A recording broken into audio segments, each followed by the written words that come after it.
Қайырлы күн баршаңызға. Сіздермен Ардан Айтен каналы. Менің каналыма қош келдіңіздер. Бүгін сіздермен бірде-бір резинканы инемен оңай әрі әдемі осындай жабылу түрін көрсететін боламын.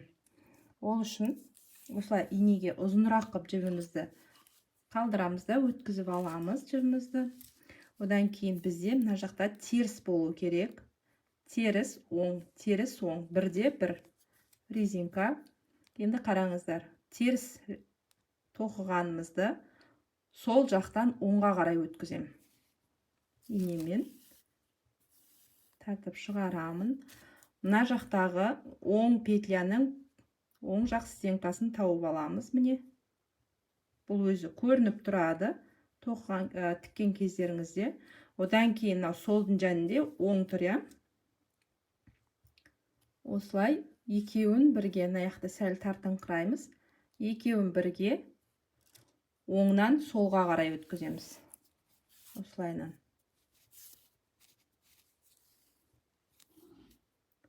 Осылай тартыңқыраймыз. Енді қайтадан оңнан солға қарай тек қана мына жақтағы бірінші тұрған петля. Ол бізде теріс.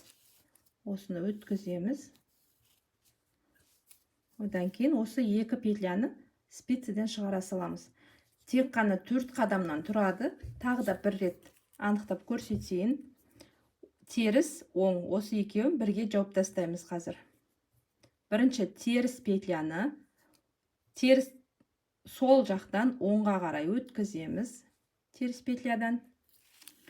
Бұл бізде бірінші қадам. Өзі 4-еуден ғана тұрады. Одан кейін мына жақтағы оң петляның оң жақ бетіндегі стенкасын тауып аламыз. Міне. Одан кейін сәл тартыңқырап мына жақтағы оңның тағы да осы стенкасынан жіпті оңнан теріске қарай өткіземіз. Оңнан теріске қарай. Оңнан солға қарай.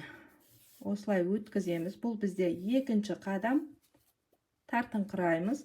Одан кейін үшінші қадам тағы да оңнан солға қарай бірінші тұрған петлядан инемізді өткіземіз.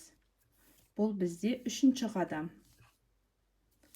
Төртіншісі жай ғана осы екі петляны спицадан осылай шығара саламыз. Тағы да бір рет.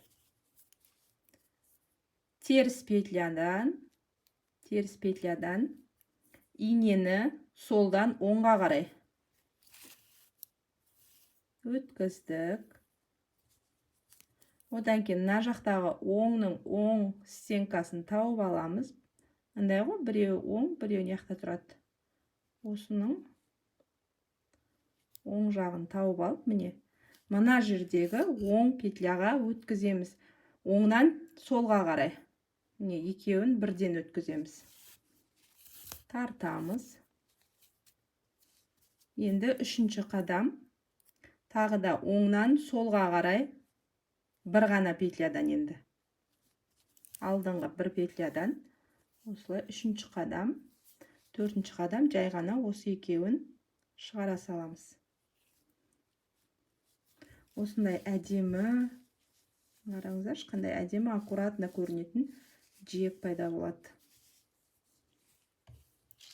Менің видеоларым ұнаса лайк басып, комментарий жазып, каналға тіркелуді ұмытпаңыздар.